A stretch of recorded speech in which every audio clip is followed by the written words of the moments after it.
Hello branded, I hope आप अपनी life में अच्छा परफॉर्मेंस अप्रोच करेंगे। और आज की वीडियो में बात करने वाले हैं जो भी कैंडिडेट्स एनपीसीएल साइंटिफिक असिस्टेंट के पेपर देने वाले हैं मैकेनिकल ब्रांच के, उनके लिए हम यहाँ पर जो है मॉडल पेपर लेकर आए हैं जो कि आपके महत्वपूर्ण क्वेश्चंस और जिस तरह से आपका सवाल आने वाले हैं एग्जाम में उसके आधार पर सेट किया है। एंड इसमें प्रीवियस ईयर के इंपॉर्टेंट क्वेश्चन भी शामिल किए गए हैं। चलिए देख लेते हैं क्या क्या यहाँ पर आपको आएगा। टेक्निकल के 60, नॉन टेक्निकल के 60 क्वेश्चन आएंगे और आप इस पीडीएफ को भी फ्री में डाउनलोड कर सकते हैं हमारी ऑफिशियल वेबसाइट brandedbrandbharat.com से जा करके सीधे। चलिए देख लेते हैं सवाल किस तरह से आते हैं आपको। तो पहला क्वेश्चन है unit of thermal conductivity in MKS units. तो एमकेएस पद्धति में थर्मल कंडक्टिविटी का मात्रक बताना है। इसका आंसर बी है kilo kelvin metre per hour metre square degree centigrade. आगे पूछा गया है unit of thermal conductivity in SI पद्धति में बताना है। तो यहाँ पर एसआई में आपका जो है यहाँ पर देख पाएंगे दो, इसका आंसर ई नंबर पे बी एंड सी। ठीक है, जूल प्रति मीटर केल्विन सेकेंड करके है आपका। ठीक है, और उसका भी आंसर वो है। आगे पूछा गया thermal conductivity of solid metal with rise in thermal temperature normally. तो अगर टेम्परेचर बढ़ रहा है सॉलिड मेटल का तो कंडक्टिविटी क्या हो, कंडक्टिविटी घट जाती है, थर्मल कंडक्टिविटी घटती है। ठीक है, मेटल्स की। आगे थर्मल कंडक्टिविटी और नॉन मेटल की क्या होगी, विथ डिक्रीज इन टेम्परेचर। तो जैसे ही टेम्परेचर डिक्रीज होगा तो यहाँ पर बात की गई नॉन मेटेलिक एमॉर्फस सॉलिड्स की बात की गई विथ डिक्रीज इन टेम्परेचर। तो थर्मल कंडक्टिविटी भी यहाँ पर डिक्रीज होगी। आगे बढ़ते हैं, heat transfer takes place as पर हीट ट्रांसफ़र जो है वो जैसे क्या हुआ था थर्मोडायनामिक्स के 3 लॉज होते हैं, फर्स्ट सेकेंड थर्ड। तो यहाँ पर जो है सेकेंड लॉ ऑफ थर्मोडायनामिक्स के अकॉर्डिंग यहाँ पर जो है वो हीट ट्रांसफ़र होता है।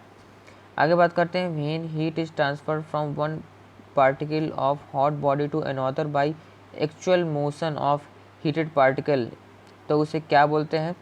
तो जब जो है यहाँ पर बात कर रहा है एक्चुअल मोशन हो रहा है। ठीक है, तो कंडक्शन जो है कंडक्शन, कन्वेक्शन, रेडिएशन। तो कन्वेक्शन जो होता है,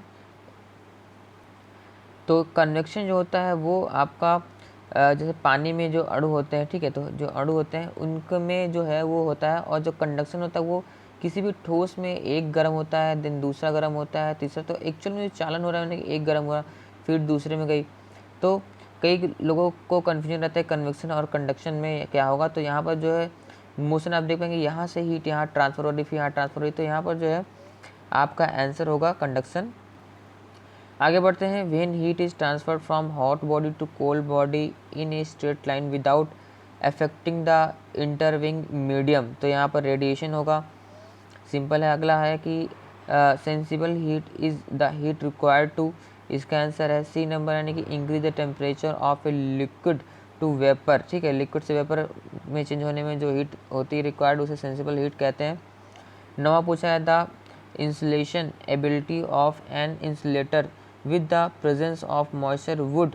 ठीक है, तो जो है अगर मॉइस्चर है तो इंसुलेटर की एबिलिटी क्या होगी, डिक्रीज जाएगी। यानी कि जो मॉइस्चर है वो जो है इंसुलेटर क्योंकि क्या काम करता है, वो किसी भी चीज़ को या तो आप बोल सकते हैं हीट या करंट को प्रवाह नहीं होने देता है। लेकिन अगर उसमें मॉइस्चर आ जाएगा तो वहाँ से करंट या हीट प्रवाहित होने लगेगी, तो इसलिए इसका डिक्रीज हो जाएगा।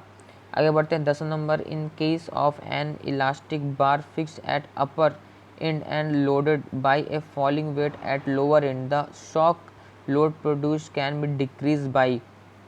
ऐसा बोला गया कि कोई यहाँ पर जो है इलास्टिक बार है जहाँ पर नीचे जो है लोड है, तो अगर हमको जो है उसका shock load produce can be decrease, कैसे डिक्रीज कर सकते हैं, तो decreasing the cross section area of बार। अगर हम बार का क्रॉस सेक्शन एरिया कम कर देंगे तो हम इसको डिक्रीज कर सकते हैं।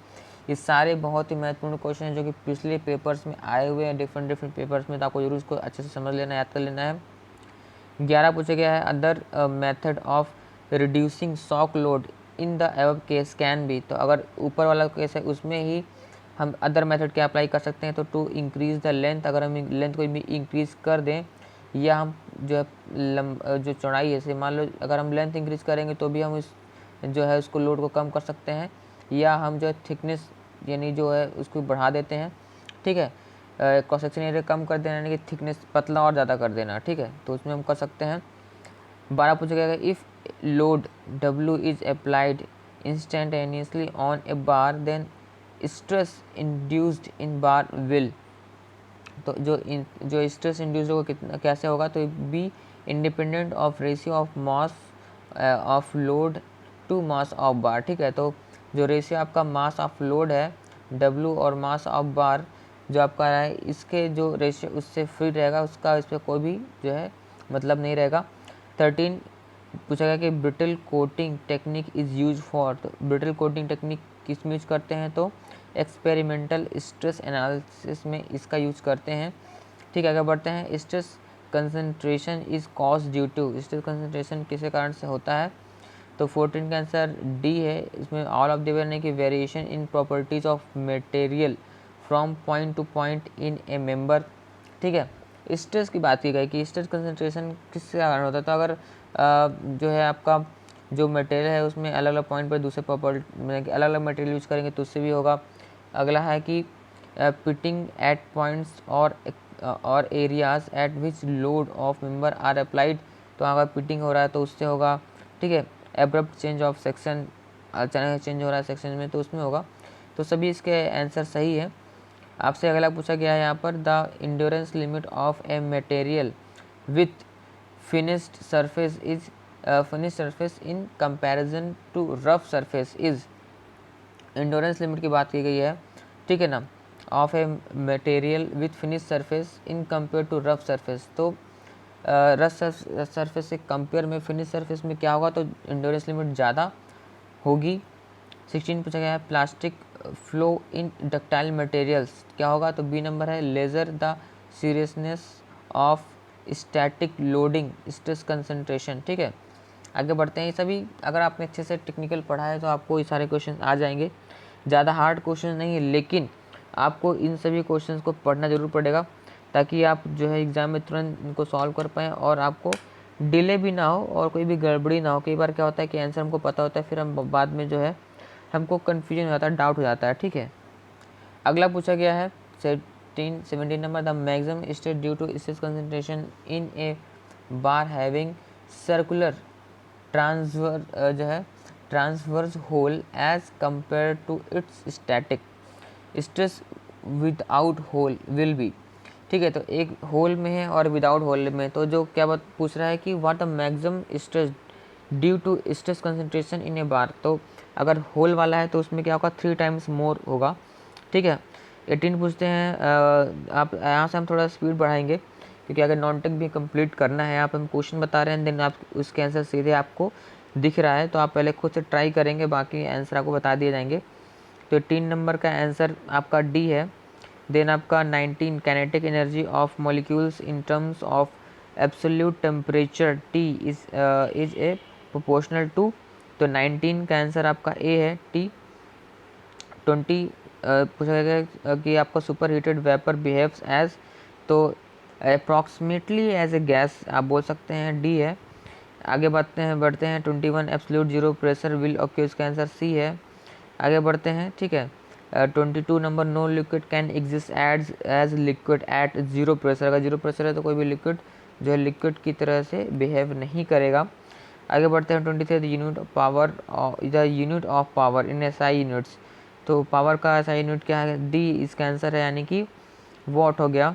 24 का आंसर बी है। 25 का ई है। सब बहुत ही जैसे यहाँ पूछा गया ऑटोमोबाइल जो है steering gear is an example of lower pair, तो सिंपल हाई पेयर में पॉइंट कांटेक्ट होता है, लोअर पेयर में आपका लाइन कांटेक्ट या सरफेस कांटेक्ट भी हो सकता है। तो यहाँ पर जो स्टीयरिंग गियर जो है उसमें पे आपका जो लोअर पेयर बनाता है। 26 की बात करें तो इसका आंसर ई है। 27 विच ऑफ द फॉलोइंग वाज जो है slanting motion, which of the following has slanting motion. ठीक है, 27 इसका आंसर डी है यानी क्रॉस हेड। आगे बढ़ते हैं 28 का आंसर डी है। 29 number, process layout is employed for. ठीक है, प्रोसेस लेआउट किसके लिए होता है, ठीक है, इसका आंसर है ए, यानी कि अगर हम बैच प्रोडक्शन कर रहे हैं तो उसके लिए हमको प्रोसेस लेआउट को फॉलो करना पड़ता है। ठीक है, आगे बढ़ते हैं 30 number, for a product layout the material handling equipment must. 30 का आंसर डी है यानी कि be designed as special purpose for a particular application. ठीक है, आगे बढ़ते हैं 31, ट्रैवल चार्ट की प्रोवाइड करवाते हैं, इसका आंसर बी है। A compact estimate of handling which must be done between various work section. तो इन सब चीज़ों को ध्यान रखने के लिए ताकि हम जो है दो जो वर्क सेक्शन उनके बीच जो है कॉम्पैक्ट जो है एस्टिमेशन कर सकें हैंडलिंग का, उसके लिए ट्रेवल चार्ट दिया था है। 31 हो गया, 32 का आंसर बी है, 33 का आंसर ए है। 34 pig iron is the name given to product of blast furnace made by reduction of iron core. ठीक है, तो इसको आपको याद रखना है कि पिग आयरन जब जब हम किसी भी रॉ आयरन को जब यहाँ पर प्रोसेस करते हैं तो वहाँ पर डिफरेंट स्टेज में जो आयरन बनता है उसको अलग अलग नाम दिया गया है। ठीक है, अकॉर्डिंग टू देयर प्रॉपर्टीज, तो यहाँ पर इसको पिग आयरन बोलते हैं। आगे बढ़ते हैं 35 the unique property of cast iron is its high. क्या होता है हाई? आप जानते हैं कि डैम्पिंग कैरेक्टरिस्टिक्स हाई होती है और जो कंप्रेशन जो फोर्स उसका सहन करने का क्षमता वो भी बहुत ही ज़्यादा हाई होता है। 36 का आंसर डी है। 37 ठीक है, in grey cast iron carbon is present in the form of flakes. 37 38 आप देख पाएंगे किस किस सब्जेक्ट से क्वेश्चन पूछ रहे हैं, तो आप उन सब्जेक्ट को भी अच्छी तरह से पढ़ लेंगे, समझ लेंगे। 38 का आंसर डी है। ठीक है, आगे बढ़ते हैं 39 number, in malleable iron carbon is present in form of. Malleable iron जो होता है मेलेबिलिटी यानी कि किसी को ठोक ठोक कर पतली सतह के रूप में जो परिवर्तित करना, that is malleability. In malleable iron carbon is present in the form of, किस फॉर्म में होता है? तो यहाँ पर न्यूडल जो है एग्रीगेट्स ऑफ ग्रेफाइट के फॉर्म में यहाँ पर आपको मिल सकता है, होता है। 40 number, wrought iron is wrought iron के बारे में हाईली रेजिस्टेंस टू कोरोजन होता है, यानी कि कोरोजन जल्दी इसमें नहीं होता। 41 sulphur in pig iron tends to make it hard. अगर सल्फर है पिग आयरन में तो वो उसको हार्ड कर देगा, यानी कि उसकी जो हार्डनेस बढ़ा देगा। ठीक है, आगे बढ़ते हैं। अगला की बात करें तो यहाँ पर आ गए। ठीक है, सल्फ़र का हो चुका, आगे बात करते हैं 42 pickup wrong statement about wrought iron. तो यहाँ पर रॉट आयरन के लिए गलत स्टेटमेंट कौन सा है? तो इसमें ई की बात की गई, ई नंबर जो है वो गलत है, आप पढ़ सकते हैं। It is made by adding suitable percentage of carbon to molten iron and subjecting the product to repeated जो हैमरिंग एंड रोलिंग। तो ये गलत है क्योंकि यहाँ पर हम पूरी तरह से कार्बन उसमें निकालने की कोशिश करते हैं, उसमें कार्बन मिलाते नहीं है। आयरन इज आयरन क्या होता है? मैग्नेटिक है कि फेरोमैग्नेटिक है कि फेरो इलेक्ट्रिक है कि डाइलेक्ट्रिक है, इसको बताना है। तो आपके लिए क्वेश्चन मैं छोड़ रहा हूँ। ठीक है, इसका आंसर ना ही इस पीडीएफ में है और ना ही हम बताएंगे इसका, आप आंसर खुद कमेंट करके बताएं क्या इसका आंसर होगा। ठीक है, और आप इस फ्री पीरियड को BannerBrainBharat.com जो कि यहाँ पे आप लिंक देख रहे हैं, यहाँ से आप सीधे जाकर डाउनलोड फ्री में कर सकते हैं। 44 का आंसर डी है। 45 ट्रेवल चैन प्रोवाइड इज, वही चीज ट्रेवल चैन यहाँ भी आ गया। इसका आंसर भी बताते हैं। प्रोडक्ट लेआउट जो है product layout is employed for, जो है यहाँ पर प्रोडक्ट लेआउट किसके लिए होता है?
तो चलिए अब बात करते हैं जनरल अवेयरनेस की। जैसे कि आपको पता है कि यहाँ पर जो आपका जनरल अवेयरनेस के साथ साथ में आपके यानी कि जीके जीएस जो है उसके साथ साथ में आपके यहाँ पर इंग्लिश के क्वेश्चंस भी आएंगे और साथ में मैथ्स के क्वेश्चंस भी आएंगे। इसके ऊपर पूरी वीडियो पहले ही हम बना चुके हैं। तो पहले हम पार्ट जो पहला इसका है जीके जीएस यानी जनरल अवेयरनेस को देख लेते हैं। यहाँ पर कुछ करंट अफेयर्स के भी क्वेश्चन आ सकते हैं, तो आप जो है 3-4 महीने पहले के करंट अफेयर ज़रूर पढ़ लें, ठीक है, ताकि आप जो है अच्छी तरह से जो है इसमें अच्छा परफॉर्मेंस कर सके। एक क्वेश्चन देख लेते हैं। Dash is to introduce the next generation treasury application NGTA for managing India's foreign exchange and gold reserve. तो किसने किया है, इंट्रोड्यूस किया है इसको? RBI ने इंट्रोड्यूस किया था, ठीक है। ये करंट अफेयर्स का क्वेश्चन है, तो 2-3 महीने करंट अफेयर्स आप पढ़ लेंगे तो आपको कोई दिक्कत नहीं होगी। सेकंड क्वेश्चन है कि India ADB signed $300 million loan to develop secondary town is कहाँ पर होगा? तो राजस्थान में इसका होगा। बाकी डिटेल यहाँ पर दिया हुआ है और आप ये पूरा PDF जो है हमारी ऑफिशियल साइट से आकर डाउनलोड भी कर सकते हैं। अगला बात करते हैं, when was the first international girl child day observe. तो यहाँ पर जो है इंटरनेशनल गर्ल चाइल्ड डे पहला कब हुआ था? तो ये जो है 2012 में पहला बनाया गया था, ठीक है। Which state government approve tree transplantation policy? तो दिल्ली ने इसको जो है पॉलिसी को किया है अप्रूव। अगला है, what is the theme of international girl child day? तो इसका थीम क्या था? इसका आंसर है B, my voice our equal future, ठीक है, ये इसका थीम था, ठीक है। 2020 में जो गर्ल चाइल्ड डे बनाया गया इंटरनेशनल, उसका थीम ये था। आगे बढ़ते हैं, who launch tech for tribals initiative? तो इसमें ऑल ऑफ द छत्तीसगढ़ है, आपका IIT कानपुर है, ठीक है, और ट्रिफ्ट है, ये सभी ने मिलकर इसको किया लॉन्च, ठीक है। अगला बढ़ते हैं, when is the international girl child day observe? तो ये कब बनाया जाता है? तो इसका आंसर है डी, यानी कि 11 अक्टूबर को ये बनाया जाता है, ठीक है। तो वही 2-3 महीने का आप पढ़ लेंगे तो आपको कोई दिक्कत नहीं होगा। हो सकता है कुछ 1-2 महीने पहले के आएँ और अच्छा रहेगा अगर आप 6 महीने तक अगर पिछला पढ़ लेंगे तो और भी अच्छा रहेगा, ठीक है। बट आप जितना कवर कर सकें उतनी अच्छा है करंट अफेयर्स के लिए। और फिर करंट अफेयर्स के अलावा कुछ नॉर्मल जो आपके रहते हैं क्वेश्चंस वो भी आएंगे। जैसे कि ये है, the Indian first governor of independent India कौन थे? ये राजगोपालचारी थे, इसका पहला आंसर ए है। अगला बढ़ते हैं, आफ्टर द 1935 इलेक्शंस, ठीक है, the only 2 province out of 11 which had non Congress ministers. तो कहाँ पर नॉन कांग्रेस मिनिस्टर थे? 2 जगह कौन कौन सी थी? इसका आंसर है आपका A number, Bengal and Punjab थे, जहाँ पर कि नॉन कांग्रेस गवर्नमेंट थी। आगे, in which of the following phase flints tools were used? किसमें फ्लिंट टूल यूज होते हैं? तो इसका आंसर सही है अपर पैलोथोलिक एज। आगे बढ़ते हैं, first president of India who died while in office. तो ऑफिस में जो डाइड हुए थे, ठीक है, पहले ऐसे इंडियन प्रेसिडेंट कौन थे? इसका आंसर ए, यानी कि जाकिर हुसैन साहब। आगे बढ़ते हैं, 12 नंबर पूछा गया है कि द फर्स्ट ब्रिटिश जो है जो वायसराय होते थे वो कौन थे, ठीक है। तो 12 क्वेश्चन का आंसर सी है, यानी कि जो आपके लॉर्ड कैनन थे वो पहले जो है ब्रिटिश वायसराय थे इंडिया में। आगे, the longest corridor in India तो जैसे कि कन्याकुमारी है कि जो है मीनाक्षी टेम्पल है, कौन सा है, क्या है? तो इसका आंसर ए, यानी कि रामेश्वरम टेम्पल कॉरिडोर जो है वो इंडिया का जो है लॉन्गेस्ट कॉरिडोर है। 14, who won the Nobel prize for piece in year 2014? तो कौन जो है जिन्होंने जो शांति के लिए यहाँ पर जीता था, ठीक है। तो इसका आंसर है ए नंबर, यानी कि मलाला यूसुफ एंड जो है कैलाश सत्यार्थी जो है उन्होंने इसको जीता था, ठीक है। मलाला यूसुफजई का नाम तो आपने काफ़ी सुना होगा, ठीक है, उनकी काफ़ी जो है इंस्पिरेशनल कहानी है। अगला 15 नंबर बोलें तो द फर्स्ट वुमेन जो है एयरलाइन पायलट कौन है? तो 15 का आंसर सी है, यानी कि जो है दुर्गा जो है बनर्जी जो है वो पहली वुमेन है जो कि एयरलाइन पायलट बनी थी। 16, father of Indian space programme. तो इंडियन स्पेस प्रोग्राम के फादर किसने बोलते हैं? तो इसका आंसर सी है, विक्रम साराभाई जो हैं, और इनके नाम पे ही जो है काफ़ी सारे इसके जो वो केंद्र रखे गए हैं, यानी कि रिसर्च सेंटर वगैरह विक्रम साराभाई जी के नाम से ही बनाए गए हैं। आगे बात करते हैं 17 सिटी ऑफ फेस्टिवल्स, फेस्टिवल की सिटी कौन सी किसे कहते हैं, तो इसका आंसर ए यानी कि मदुरई। मदुरई जो है वो सिटी ऑफ फेस्टिवल्स बोला जाता है। अगला बात करते हैं 18, तो यहाँ पूछेगा the study of insects is known as, insects यानी कि कीड़े मकोड़ों की स्टडी को क्या बोलते हैं, इसका आंसर आपका है सी नंबर यानी कि एंटोमोलॉजी। आगे बढ़ते हैं, ये सब चीज़ आपको आनी चाहिए, ठीक है, ये सब चीज़ आपको पढ़ लेना, अच्छे से समझ लेना है। आगे बढ़ते हैं, instrument is use to measure heat, heat को मेजर करने के लिए इंस्ट्रूमेंट कौन सा यूज करते हैं, इसका आंसर डी यानी कि थर्मोमीटर यूज करते हैं। आगे बात करते हैं, ठीक है ना। अगला 20, रिवर कृष्णा इज जो ऑरिजिनेटेड फ्रॉम, तो जो रिवर कृष्णा है वो कहाँ से जो है इसका ओरिजिन हुआ था, तो रिवर कृष्णा इसका आंसर सी यानी कि जो है वेस्टर्न घाट, वेस्टर्न घाट से जो है रिवर कृष्णा को ओरिजिन जो है हुआ है। इस तरह से 20 जो इम्पोर्टेंट जीके जैसे क्वेश्चन ख़त्म हो चुके हैं। अब बात करते हैं नॉन टेक में इंग्लिश पोर्शन के, तो यहाँ पर इंग्लिश से संबंधित भी आपके लगभग 20 क्वेश्चन आने वाले हैं। यहाँ पर आपको डायरेक्शन दिए रहेंगे कि क्या काम को आपको करना है, तो ऐसे आप देख पाएंगे, read each sentence to find out where there is any grammatical error in it, तो यहाँ पर जो स्पॉटिंग एरर वाले क्वेश्चन रहते हैं उसमें आपको ग्रामेटिकल एरर का पार्ट यहाँ पर पूछा जाएगा। तो जैसे कि आप देख पा रहे हैं यहाँ पर solve as per direction given below, यहाँ पर आपको पूरा एक सेंटेंस को 4 पार्ट में डिवाइड किया है, जिसमें कि चौथा नो एरर बताया गया है। When discussed about the problem so thoroughly on the eve of examination that I found it very easy to work it out, ठीक है। तो यहाँ पर जो इसका जो फॉल्ट है, इसके पहले वाला जो सेंटेंस है ए नंबर में, उसने जो है गलती की गई है। जैसे आप देख पाएंगे इसमें एक्सप्लेनेशन में दिया है, we discuss the problem so thoroughly, तो यहाँ पर जो है वी डिस्कस अबाउट द, जो अबाउट लगा था वो अबाउट जो है यहाँ पर गलत लगा हुआ था। तो ये इसका इस तरह से आप जो ग्रामेटिकल पोर्शन अगर आप इसे पढ़ लें, ग्रामर अच्छे से कंप्लीट कर लें, ठीक है, सेंटेंस में एरर ढूंढना, स्पॉटिंग का ढूंढना, वो सबसे संबंधित क्वेश्चन भी आने वाले हैं। सेकंड आप देख पाएंगे यहाँ पर सॉल्व एज पर डायरेक्शन में है, एन इंडियन शिप जो है laden with merchandise got drowned in Pacific ocean, तो इसका आंसर सी है। यहाँ पर देख पाएंगे सैंक इन पैसिफिक ओशियन, यहाँ पर जो आपको दिया है गॉड ड्राउंड दिया, ठीक है, ये गलत है। यहाँ पर सैंक होता है, सिंक का मतलब होता है डूबना, इसका सेकंड फॉर्म यहाँ पर सैंक जो है SAN के यूज हुआ है, ठीक है। आगे बढ़ते हैं तीसरा, तो इसका आंसर ए है, आप देख पा रहे हैं, ठीक है। चौथा क्वेश्चन इसमें भी स्पॉटिंग एरर वाला ही है, इसका आंसर सी है, ठीक है ना। आगे बढ़ते हैं, आप इसको जो है डिटेल यहाँ नीचे आपको, जैसे कि यहाँ पर इसका सी है तो क्यों है, इसका भी एक्सप्लेनेशन दिया हुआ, आप अच्छी तरह से पढ़ सकते हैं। PDF का लिंक आपको नीचे डिस्क्रिप्शन में मिल जाएगा। जैसे कि if I had known this yesterday I will have helped him, ठीक है, इसका आंसर सी है। सी मतलब सी पार्ट में एरर बताया गया है, ठीक है, ठीक है। आई वुड हैव हेल्प होना चाहिए, आई विल की जगह वुड हैव होगा, ठीक।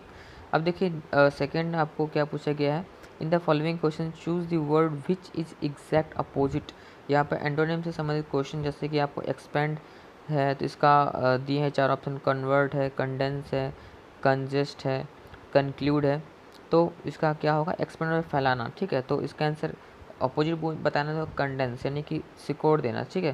जैसे वाटर कंडेंस होता है, ठीक है, जब वाटर कंडेंस होता है, सॉरी मतलब वाटर कंडेंस होकर के बनता है, वो जो स्टीम होती है, स्टीम यानी भाप, स्टीम जब कंडेंस होती है तो वाटर के रूप में जो है आपको मिलती है। तो क्या होता है यहाँ पर जो स्टीम वो जो है कम, जो मतलब कि एक्सपेंड का अपोजिट कंडेंस, यहाँ पर समझ में आ गया होगा। मोर्टल का इमोर्टल वो तो क्लियर हो गया। अपोजिट भी आपको याद कर लेने हैं, ठीक है। क्वेसेंट, ठीक है, क्वेसेंट का इसका जो है अपोजिट है एक्टिव होगा। आगे बढ़ते हैं, find the correct spelled words, यहाँ पर जो है स्पेलिंग यानी कि वोकैब से संबंधित सवाल भी आपके आने वाले हैं questions.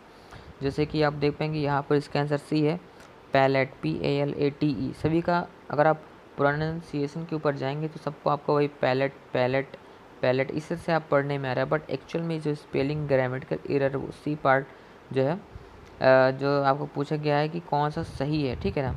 Find the correct spelled word, तो पहले आप डायरेक्शन पढ़ लेंगे क्या आपसे बोला गया है, इसका आंसर सी है, ठीक है, पैलेट। आगे बढ़ते हैं, 10 नंबर क्वेश्चन इसके बुके, ठीक है।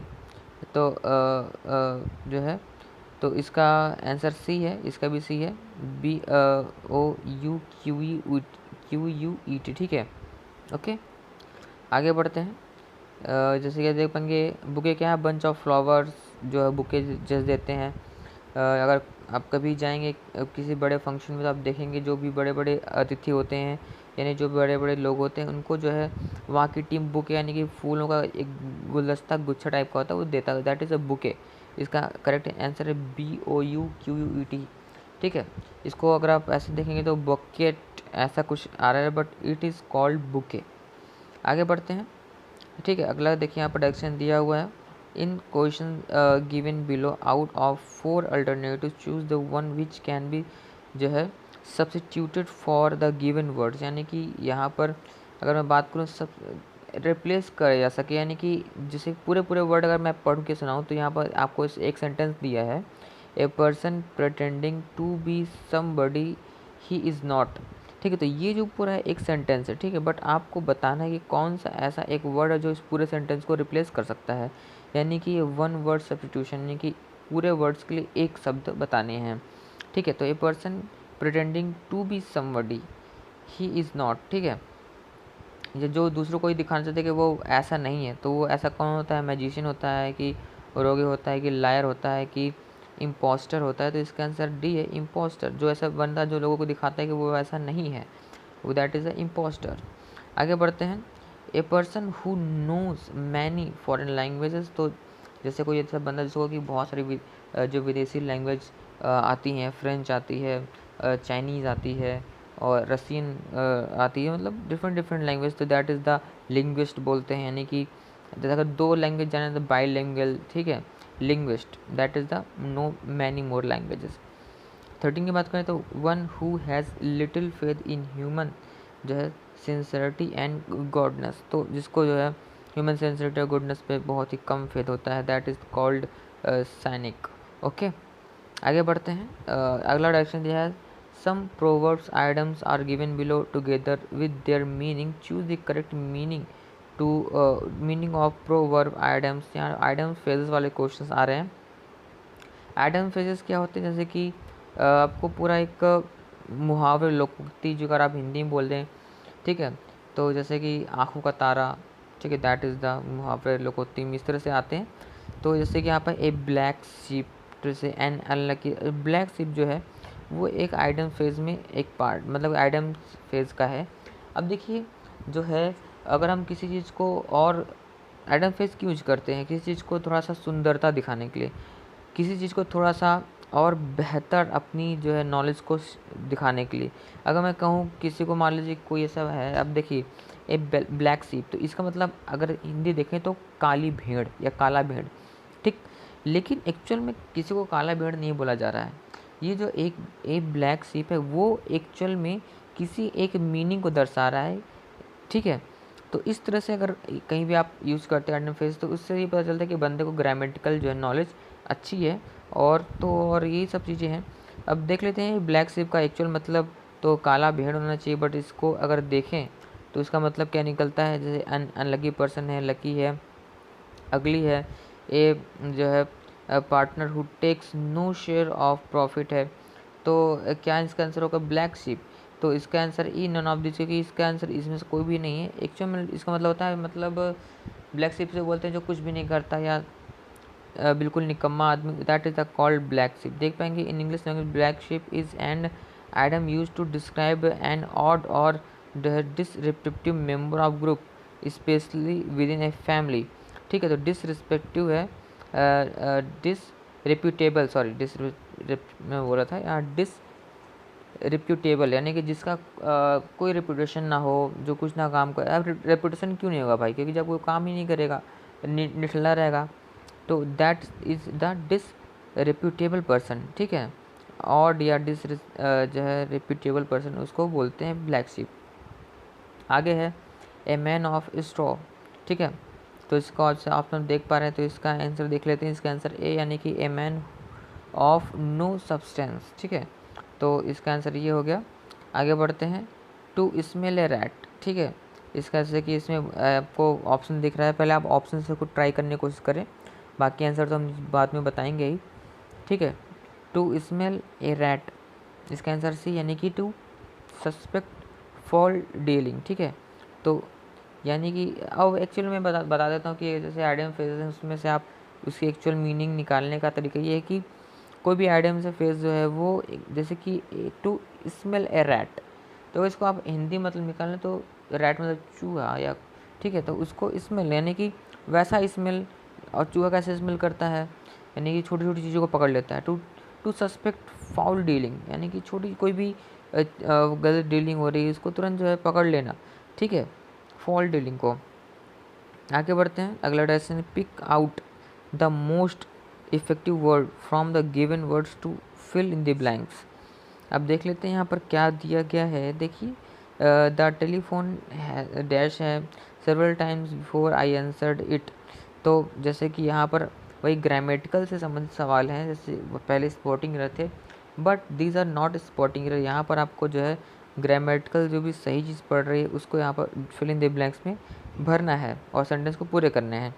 अब देखिए यहाँ पर वैसे तो यहाँ पर आप देख पाएंगे ग्रामेटिकल वाला क्वेश्चन आ गया है, ठीक है, हैड रंग इसका आंसर होगा, द टेलीफोन हैड रंग several times before I answered it. देखिए यहाँ पर पहले बात बता दूँ कि आंसर्ड है, यानी सेकेंड पास्ट का पास्ट नॉर्मल जो है पास्ट टेंस यहाँ पर यूज किया गया है। तो जब आप इसको देखेंगे तो इस पास्ट टेंस यानी पास्ट इंडेफिनिट के पहले तो पास्ट परफेक्ट, तो हैड रिंग रैंग रंग, तो यहाँ पर जो है हैड और उसकी थर्ड फॉर्म यूज होती है, ठीक है। तो यहाँ पर जो है पास्ट इंडेफिनिट है, जो जो है उसके पहले हुआ होगा तो और भूतकाल हो गया, तो पास्ट परफेक्ट हो चुका, पहले ही हो चुका है, ठीक है। तो इस तरह से आप इसको समझ सकते हैं कि यहाँ पर क्या होगा, जो एक बेसिक रूल है इसका हमने बता दिया।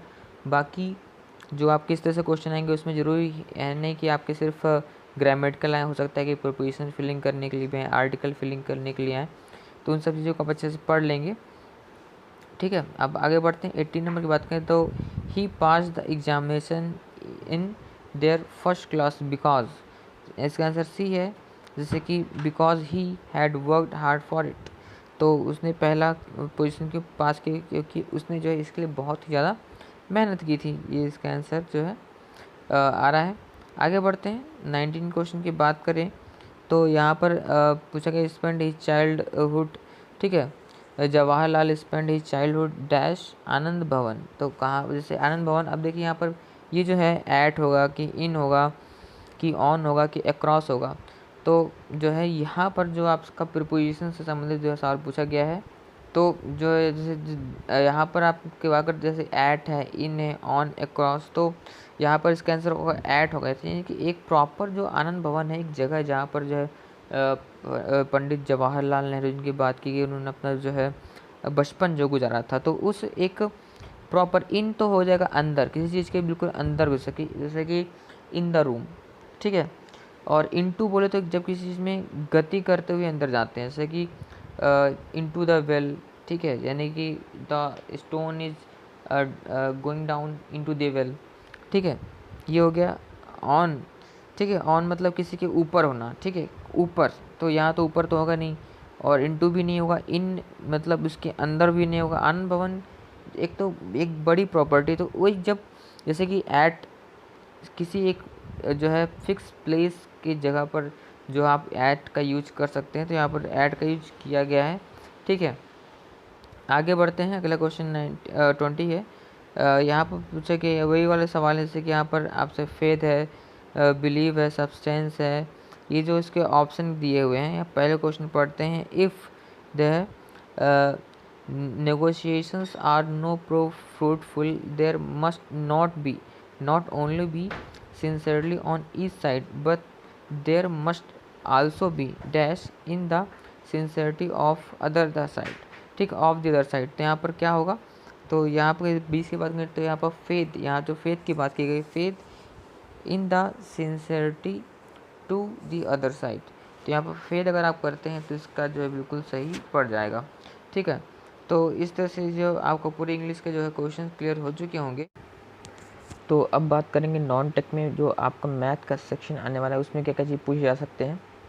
तो नॉर्मली अगर मैथ की बात करें तो यहाँ पर मैथ में आपके जो भी एक स्टैंडर्ड सिलेबस है आप उसको फॉलो कर सकते हैं, जैसे कि आपके कार समय वाले क्वेश्चन हो गए, ठीक है, ट्रेन वाले क्वेश्चन हो गए, कैलेंडर के क्वेश्चन हो गए, ठीक है, ब्याज और मूलधन वाले क्वेश्चन हो गए, लाभ हानि वाले क्वेश्चन हो गए, और बाकी जो सिंपलीफिकेशन वाले आते हैं वो सब आपको ज़रूर एक बार देख लेने चाहिए। तो पहला क्वेश्चन पूछा गया, a train running at the speed of 60 kilometre per hour crosses a pole in 9 second, ठीक है, what is the length of the train. तो यहाँ पर तो पहले की जो किलोमीटर पर आवर है 9 सेकेंड, तो यहाँ पर जो इसकी यूनिट्स है यानी कि किलोमीटर प्रति घंटे में और सेकंड में, तो इसको किलोमीटर पर आवर को आप मीटर पर सेकंड में आप पहले कन्वर्ट कर लेंगे। उसके बाद आप देखेंगे तो यहाँ पर जो फार्मूला होता है चाल बराबर दूरी बटे समय का, ठीक है, दूरी बटे समय, ठीक है, ये फार्मूला आपका यहाँ पर बिल्कुल लग जाएगा। और यहाँ पर चाल जो स्पीड है ये यहाँ आ जाएगी, दूरी जो लेंथ ये जो है ट्रेन की लेंथ हो जाएगी, और समय जो उसको लग रहा है 9 सेकेंड वो यहाँ आ जाएगा। इस तरह से आप देख पाएंगे, इसका सोल्यूशन भी दिया है, इसका आंसर डी देख पाएंगे। यहाँ पर पहले मीटर पर सेकंड को मीटर पर सेकंड में चेंज किया है यहाँ पर किलोमीटर पर आवर को, देन यहाँ पर वही फार्मूला चाल बराबर दूरी, यहाँ पर ट्रेन की लंबाई है बटा समय, इसको यहाँ करने पे इंटू हो जाएगा, ठीक है, ये इंटू यहाँ हो जाएगा, और इस तरह से आप निकाल लेंगे, इसकी लंबाई आ जाएगी, ठीक है। अगला बात करते हैं, train 125 metre long passes a man running at 5 kilometre per hour in the same direction in which the train is going in 10 seconds the speed of train. तो 10 सेकेंड में पार कर रही है एक आदमी को जो कि उसी डायरेक्शन में दौड़ रहा है, ठीक है। ट्रेन की लंबाई यहाँ पर दी है, आदमी कितनी स्पीड से दौड़ रहा है वो दिया है, तो ट्रेन की स्पीड बतानी है। तो जब एक ही दिशा में दौड़ते हैं तो उस समय जो है माइनस होता है, और जब विपरीत दिशा में दौड़ते हैं उस समय प्लस होता है, ठीक है, स्पीड की बात करें तो। अब देखते हैं यहाँ पर कैसे किया। देखिए यहाँ पर जो मैंने कहा था, पहले क्या किया है, पहले आपका जो स्पीड यहाँ पर दी है, ठीक है, मीटर पर सेकेंड में, उसको जो है यहाँ पर किलोमीटर पर आवर में चेंज किया है पहले। देन यहाँ पर let the speed of train भी एक्स अगर मानते हैं, तो जो रिलेटिव स्पीड आ रही है, जो मैंने कहा था कि अगर एक ही दिशा में दौड़ रहे हैं तो जो रिलेटिव स्पीड होगी वो यहाँ पर एक्चुअल में माइनस हो जाएगी, ठीक है। तो रिलेटिव स्पीड की अगर बात करें तो यहाँ पर जो होगा एक्स माइनस 5 हो गया, और फिर वही चीज़ आपको लग जाएगा, जो नॉर्मली जो आपका स्पीड आ रहा है that is the relative speed, X minus 5 equal to 45 and X equal to 50 आ गया, ठीक है। इस तरह से आप इन सवालों को कर सकते हैं। अगला देखिए, the length of bridge which a train 130 metre long and travel at 5 kilometre per hour can cross in 30 second. तो ब्रिज की लेंथ बतानी है जिसको कि एक ट्रेन जिसकी लंबाई 130 मीटर है और इतनी स्पीड में इतने सेकंड में तय कर रही है।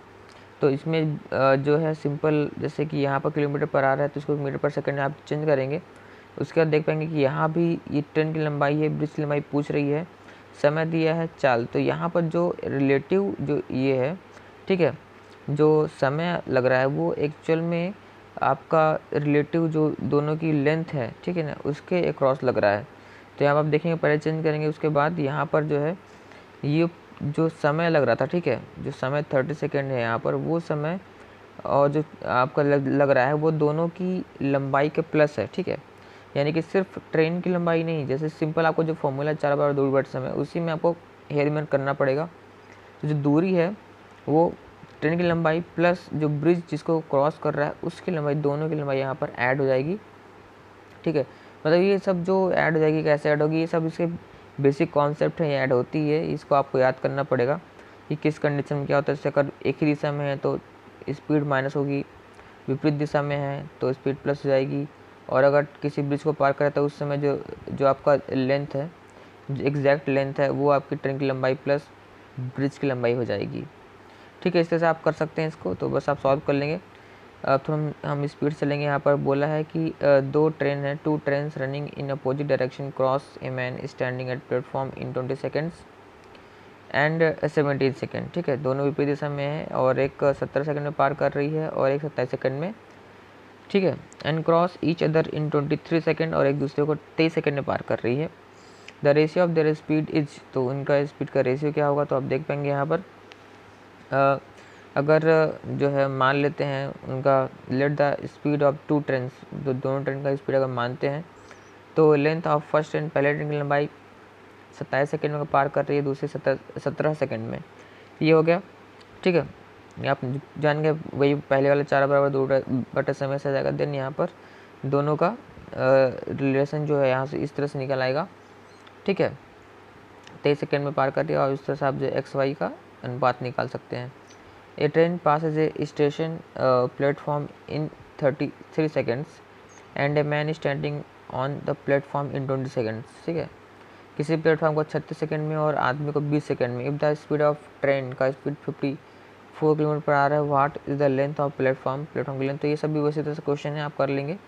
इसका आंसर बी है। आगे बढ़ते हैं, ठीक है। यहाँ पर देखिए अलग हुआ है थोड़ा क्वेश्चन। यहाँ पर पूछा है कि ए सम ऑफ रुपीज़ जो है 12,500 amount to 15,500 in 4 years at the rate of simple interest, what is the rate of interest. यहाँ पर सिंपल इंटरेस्ट की बात की गई है, तो जो पता है ब्याज बराबर मूलधन गुणे दर गुणे समय बटा समय होता है, तो उस ढंग से आप इसको लगा लेंगे। तो जो ब्याज आएगा इन दोनों को माइनस करेंगे, पहले ब्याज आ जाएगा, ठीक है। अमाउंट इतना था, इतना हो गया है, ठीक है। तो मूलधन आपका ये रहेगा और जो दर गुणे समय बटे 100, तो समय ये है और दर आपको निकालनी है, तो आप इसको निकाल लेंगे, ठीक है। ये देखिए यहाँ पर सिंपल घटा दिया है, इतना हो गया, ठीक है। और यहाँ पर आपका ये जब इसको इधर आप चेंज करेंगे तो आपको आराम से इधर यहाँ पर निकल आएगी, ठीक है, 6%। अगला देखते हैं, 7वां नंबर पूछा गया, an automobile financier claims to be lending money at simple interest, but he includes the interest every 6 months for calculating the principal. If he is charging an interest of 10%, the effective rate of interest becomes। तो यहाँ पर जो है हर 6 महीने में यहाँ पर जो है उसका लग रहा है, तो ये आप इससे निकाल सकते हैं। फॉर 6 मंथ्स के लिए हो जाएगा, ठीक है, ये आपका निकल आएगा। फिर उसके बाद फॉर द लास्ट 6 मंथ्स, जो लास्ट 6 मंथ्स है तो उसमें जो ये 5 रुपये और इसमें ऐड हो जाएंगे तो 105 हो गया। फिर वही चीज़ होगा, तो एक्चुअल में जो इसका ये आ रहा है उस पर फिर से जो है इसका फिर से इंटरेस्ट लगेगा, ठीक है। तो इस तरह से 5.25 आ गया, तो इस तरह से आप देख पाएंगे। So amount at the end of year में 100 रुपये था, 5% इंटरेस्ट हुआ, फिर जो उसका एक्चुअल वैल्यू थी उसमें फिर से जो है इतना इंटरेस्ट आया, तो इतना रुपये जो है हुआ। तो इफेक्टिव रेट कितना बन गया, 10.25% का रेट लगा रहा है। मतलब कि वो बोल तो रहा है कि 5% लगा रहा हूँ, ठीक है, सॉरी 10% बोल रहा है वो, लेकिन एक्चुअल में क्योंकि 10% हर 6 महीने में लगा रहा है, तो एक्चुअल में जो इफेक्टिव इंटरेस्ट लगा रहा है वो 10.25% लगा रहा है। ईयरली की बात करें तो ये आ गया, ठीक है। 8वां क्वेश्चन ये रहा आपका, ठीक है। 8वां कह रहा है कि ए लेंड ₹500, ठीक है, टू बी, मतलब ए ने 5,000 रुपये बी को दिया 2 साल के लिए, and ₹3,000 to C for 4 years, ठीक है, और 3,000 रुपये दिए सी को 4 साल के लिए on simple interest at the same rate of interest and receive 2,200 in all from both of them as interest, the rate of interest per annum, ठीक है।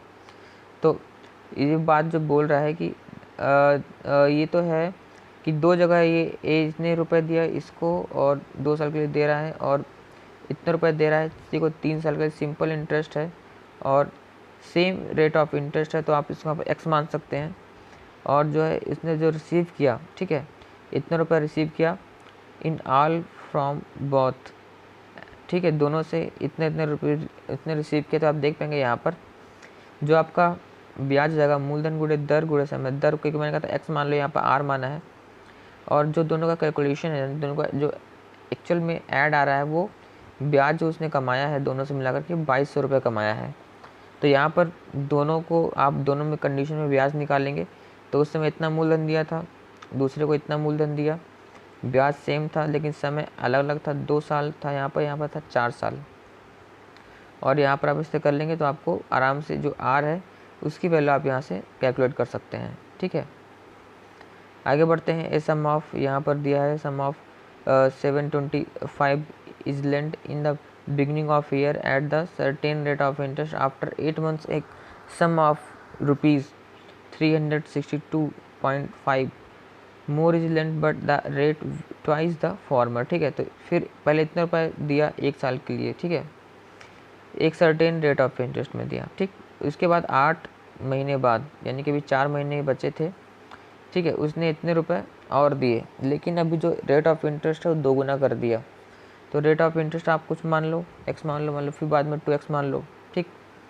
At the end of year 33.50 is earn. तो यहाँ पर जो है जब इसने earn किया तो इतने रुपए तो एक साल भर में इंटरेस्ट इस पर कमाया, और बच्चे जो 8 महीने बाद यानी कि जो 4 महीने थे उसमें उसने इतने रुपए पर 2 गुने से इंटरेस्ट कमाया, और जो अल्टीमेट इंटरेस्ट उसका आया वो 33.5 रुपीज़ आया। तो अब दोनों कंडीशन वैसे बन गई, 2 कंडीशन बन गई। मूलधन पता है, ठीक है, जो रेट ऑफ इंटरेस्ट है वो पता हो गया, पहले x फिर 2x, और जो समय है वो आपको पता चल गया, पहले 1 ईयर है, फिर जो 4 महीने हैं इसको अगर आप साल में कन्वर्ट करेंगे तो 1/3 जो है ईयर आ जाएंगे, ठीक है, 1/3 साल, ठीक है। तो चौथा 4 महीने हो जाएंगे। आप देख पाएंगे इसको कैसे सॉल्व किया है। तो सेम जो मैंने बताया था, मूलधन गुणा दर बटा समय, और बट ये जो है 1/3 ईयर हो जाएगा। तो क्योंकि आपको जो फार्मूला वो ईयर पे ही आधारित है, इसलिए आपको मंथ को भी ईयर में कैलकुलेट करना होगा, ठीक है। तो इतने रुपए बाद में किया 2 गुने इंटरेस्ट से, और जो आपका समय था 1/3 ये हो गया, बट यहाँ 100 है तो इतने रुपए इसका आ गया। सॉल्व करेंगे तो आपको आर की वैल्यू आ जाएगी। तो बहुत ही इजी क्वेश्चन, कोई दिक्कत नहीं है। अब जो है हम, क्योंकि हमको अभी यहाँ पर और भी क्वेश्चन सॉल्व करने हैं तो हम थोड़ा स्पीड से चलेंगे, ठीक है। क्वेश्चन में दिखा रहा हूँ, आप खुद से आंसर ट्राई करें, ना है तो आप कमेंट करके बताएंगे, ठीक है। तो 10 नंबर क्वेश्चन है, इसका आंसर है आपका सी नंबर है। आगे बढ़ते हैं। यहाँ पर कुछ अलग टाइप के क्वेश्चन जैसे देख पाएंगे, let C1 and C2 be inscribed and जो है circumstance circles of the triangle with sides, यहाँ पर दिया हुआ है 3, 5 और 4 और 5 सेंटीमीटर का जो है आपका ट्रायंगल है। The ratio between areas C1 C2, दो जो है उनका एरिया बताना है। तो आप थोड़ा सा फिगर जो बनाया है इसको आप देख पाएंगे, यहाँ पर ये रहा, ठीक है। यहाँ पर आप देख पाएंगे दो सर्किल है, लेकिन जो आपका बेस वो ट्रायंगल यहाँ पर दिया है 3 सेंटीमीटर, 5 सेंटीमीटर, 4 सेंटीमीटर यहाँ दिया है। ये आपका पूरा एक ट्रायंगल है, ठीक है। यहाँ पर अब आपको 2 सर्किल बोल रहा है कि यहाँ पढ़ लेते हैं। तो C1 एंड C2 2 सर्किल है, ठीक है। एक जो है इंस्क्राइब्ड मतलब अंदर है, और एक जो है बाहर है, ठीक है। 2 सर्किल यहाँ पर दिए हैं, तो आपको दोनों के एरिया का जो है अनुपात बताना है। तो देख पाएंगे एक जो सर्किल अंदर है, तो इस तरह से अंदर आप बनाएंगे अगर इस सर्किल को, तो ये अंदर की ओर सभी जो भी साइड्स हैं, ठीक, जो भुजाएं उनको एक एक पॉइंट पर टच कर रहे हैं, यहाँ टच करते हुए बनाएंगे, और जो दूसरा सर्किल है वो जितने भी शीर्ष हैं उनको टच करते हुए ऐसा सर्किल बनेगा। अब दोनों को आपको यहाँ पर एरिया निकालना है, तो आप इसका सोल्यूशन देख सकते हैं यहाँ पर, ठीक है। साइड दिया है 3, 4 और 5 सेंटीमीटर, देयरफॉर ट्रायंगल जो है वो राइट एंगल ट्रायंगल यानी कि समकोण त्रिभुज बनेगा।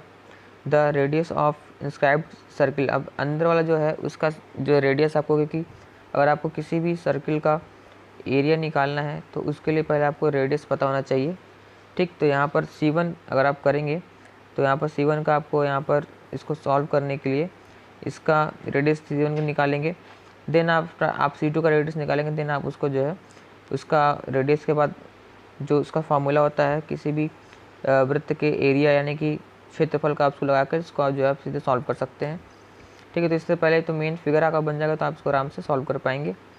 अगला पूछा है ये आपका है x = 1/√2 + 1, देन x + 1 का मान। तो ये वही सिंपल मैथमेटिकल क्वेश्चन है, इसको आप सॉल्व कर ही लेंगे, ठीक है। पहले आपको क्या करना है, जो आपका ये दिया, ठीक है, √2 + 1 है, उसका आपको पहले परमीकरण करना पड़ेगा, यानी कि अंश और हर में √2 - 1 का गुणा करना पड़ेगा। देन आपको एक सिंपल नंबर प्राप्त हो गया। देन आपसे जो भी पूछ रहा है x + 1 पूछ रहा है, तो आप उसको x + 1 आराम से सॉल्व कर सकते हैं, ठीक है। आगे बढ़ते हैं। क्वेश्चन नंबर 3 से 5 के लिए आपको एक पाई चार्ट यहाँ पर दिया हुआ है, देख सकते हैं। The pie chart given here shows expenditure जो है incurred by a family on various item and their savings, study the chart and answer the questions based on the pie chart. तो यहाँ पर पाई चार्ट की बात करते हैं, तो यहाँ पर एक चीज़ क्लियर कर लें कि जो आपको पाई चार्ट दिया है यहाँ पर 120% यहाँ पर क्या है कि टोटल जो है किसी भी सर्किल का होता है एंगल 360 यानी 360 डिग्री होती है। अब इस जो टोटल है इसको जैसे कि 120 डिग्री, 70 डिग्री, 36। तो यहाँ पर बोल रहा है कि 120 जो इसका पार्ट है, ठीक है, 120 डिग्री जो आ रहा है वो खाने पे खर्च किया, शिक्षा पर 70 डिग्री खर्च किया, ड्रेस अदर्स पर 36 बचाया है, 60% 60 डिग्री सॉरी, मकान का किराया दिया है 54 या मकान का पे खर्च किया है, और क्लॉथ यानी कि कपड़े पे 20 यहाँ पर डिग्री खर्च किया। अब आपसे पूछ क्या रहा है, इफ़ मंथली इनकम बता रहा है आपको 36,000 रुपये है, देन ईयरली सेविंग इज, तो ईयरली सेविंग कितनी की, तो यहाँ पर आप ध्यान रखो कि आप इसको अनुपात के फॉर्म पे भी कर सकते हो। जब 360 पूरा था, ठीक है, उस समय जो इसका ईयरली सेविंग था 60 था, सेम हो जाएगा जब आपका 36,000 रुपये होगा तो ईयरली सेविंग एक्स मान लो। तो यहाँ पर जो हमने ये लिया है ये है आपकी जो भी एंगल्स जो भी इसमें दिए हैं, ठीक है, क्योंकि पूरा जो है जो संपूर्ण है वो 360 है, और यहाँ भी संपूर्ण जो सैलरी वो 36,000 रुपये है, और यहाँ पर सेविंग का जो इसका एरिया जो खांचा कटा है वो 60 डिग्री का है, और यहाँ पर हम एक्स को एक्स मान लेंगे, ठीक है। तो इस तरह जो सॉल्व करेंगे आप देख पाएंगे सेम इसी तरह यहाँ पर किया है, ठीक। इसको वही से अनुपात में यहाँ पर आप कर लेंगे तो इसका जो आंसर आएगा वो आएगा 72,000 रुपये। इस हिसाब से सॉल्व ईयरली सेविंग पूछा, सॉरी यहाँ पर ध्यान रखिए एक चीज़ और है, ईयरली सेविंग पूछा है तो जो हम सेविंग निकालेंगे वो आपका मंथली इनकम के अकॉर्डिंग निकलेगा। ईयरली निकालेंगे तो 12 का गुणा करना पड़ेगा, जैसे यहाँ पर 12 का गुणा किया है तो आपका 72,000 रुपये ईयरली आ जाएगा, ठीक है। इस हिसाब से सॉल्व करेंगे, बाकी सभी ऐसी तरह से हैं आप सभी। जो अगला 14 नंबर है तो सबको वैसे आपको कर लेना है, ठीक है। यहाँ पर देख पाएंगे यहाँ पर दिया है एजुकेशन में जो एक्सपेंडिचर इनका हो रहा है वो है 1600 रुपये, ठीक है। More than that of housing than the expenditure on food, तो यहाँ पर बताया है कि आपको कितना ज़्यादा है बताना है, तो आपको बताना है एक्सपेंडिचर ऑन फूड, फूड पे कितना एक्सपेंडिचर यहाँ पर हो रहा है वो आपको बताना है, ठीक है। तो सिंपल है, आपको देख लेंगे 1600 रुपये है वो एक्चुअल में कितनी कितने एंगल का जो एरिया कवर कर रहा है उस अकॉर्डिंग जो है आप दूसरों को भी निकाल पाएंगे। तो यहाँ पर देखिए सिंपल है, एजुकेशन का जो आप चार्ट पे देखेंगे तो 70 का है, एक्सपेंडिचर ऑन हाउसिंग में 54 का है, तो जो डिफरेंस आ रहा है कितना ज़्यादा है वो आपका आ रहा है 16, और फिर आपको सिंपल यहाँ से आप जो आपका दिया हुआ है ये रेशियो जो आपका, ठीक है, मंथली इनकम वाला ये था आपको पहले से दिया, तो आप इस तरह से आराम से इसका रेशियो में निकाल के आप कर लेंगे, आ जाएगा। The ratio of expenditure on food to saving, तो फूड और सेविंग का क्या रेशियो है, तो सिंपल जो एंगल है आप उसको जो है रेशियो निकाल लें, वही एक्सपेंडिचर का भी रेशियो रहेगा, ठीक है।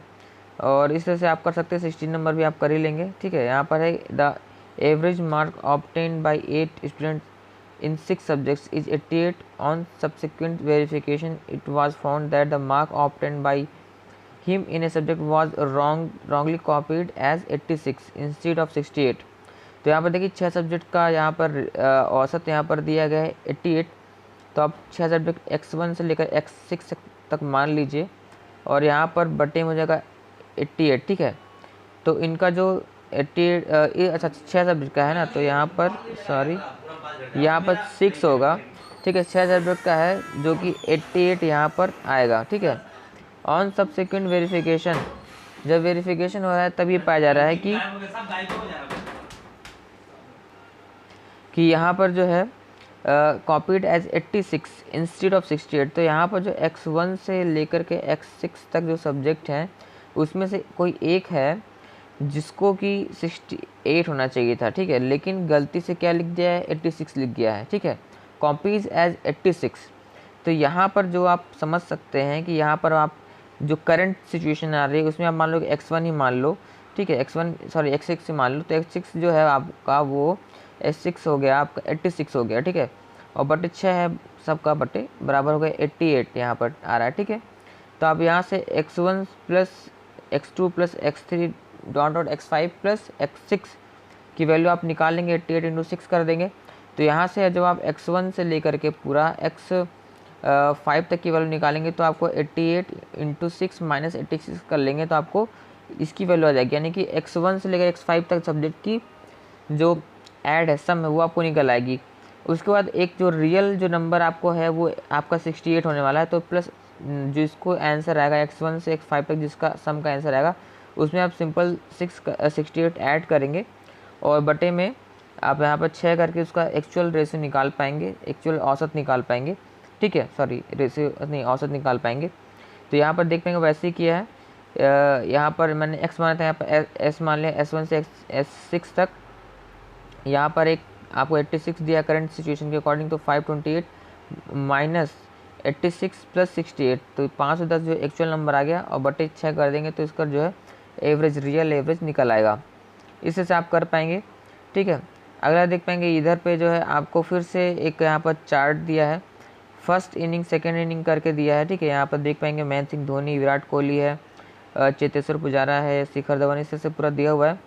अब पूछ रहा है कि द एवरेज रन, ठीक है, पूछ रहा है क्वेश्चन क्या कर रहा है, the average run of 2 inning of the players who score highest in average, ठीक है। तो जो जिन्होंने जो है हाईएस्ट निकाला है, हाईएस्ट जिन्होंने इनिंग्स करी है, देखिए यहाँ पर दो जो पॉइंट्स हैं, खिलाड़ी एक एक हैं, एक तो जो इसमें सिंपल वाइट है वो इनिंग का है और पहली इनिंग का है, जो दूसरा जो ब्लैक में है वो सेकेंड इनिंग का है। तो आपसे जो पूछा गया सिंपल देखिए, from the figure it can be seen, जो है आप समझ सकते हैं महेंद्र सिंह धोनी है स्कोर द मैक्सिमम रन्स, उन्होंने मैक्सिमम रन जो स्कोर यहाँ पर किया, तो 60 और 80 जो उनका है, यहाँ पर देख पा रहे हैं महेंद्र सिंह धोनी का मैक्सिमम इन्होंने गेन किया, तो यहाँ पर 60 बनाया है, फिर यहाँ पर 80 बनाया, तो दोनों का आपको यहाँ पर एवरेज पूछा है, तो दोनों का ऐड करके बटे 2 कर देंगे तो आपको एवरेज निकल आएगा। The average run in 2 inning of player who has scored minimum at the second inning, तो सेकेंड इनिंग में मिनिमम कौन स्कोर कर रहा है, तो मिनिमम सेकेंड इनिंग में स्कोर कर रहा है चेतेश्वर पुजारा। तो इसका जो अब इसी ब्लॉक को पकड़ लो, तो 70 और प्लस 10 बटे 2 कर देंगे तो आ जाएगा 40 आ जाएगा, तो ये आ गया। देन 19 नंबर पूछा गया है, the average score in second inning contributed by 4 players, the average score in second inning, तो चारों प्लेयर के सेकेंड इनिंग का जो स्कोर है आप देख पाएंगे, महेंद्र सिंह धोनी का सेकेंड इनिंग का 80 है, विराट कोहली का 50 है, चेतेश्वर पुजारा का सेकेंड इनिंग 10 है, और शिखर धवन का सेकेंड इनिंग का 20 है। तो इन सभी का सेकेंड इनिंग जो है उसका एवरेज निकालना है, तो आप सिंपल सबको ऐड करके बटे 4 कर दोगे तो आपको आ जाएगा, देखो यहाँ पर 80 50 10 प्लस 20 बटे 4 कर दिया है, आ गया है। The total score in the first inning contributed by the 4 player, तो total score in first inning पूछा है, एवरेज नहीं पूछा है। तो जब टोटल पूछेगा तो सभी को बस ऐड कर दोगे, बटे कुछ नहीं करना नहीं है, सिंपल सबको ऐड कर दिया। तो इस तरह से मैथ के क्वेश्चन भी आपको सॉल्व हो चुके हैं पूरे के पूरे।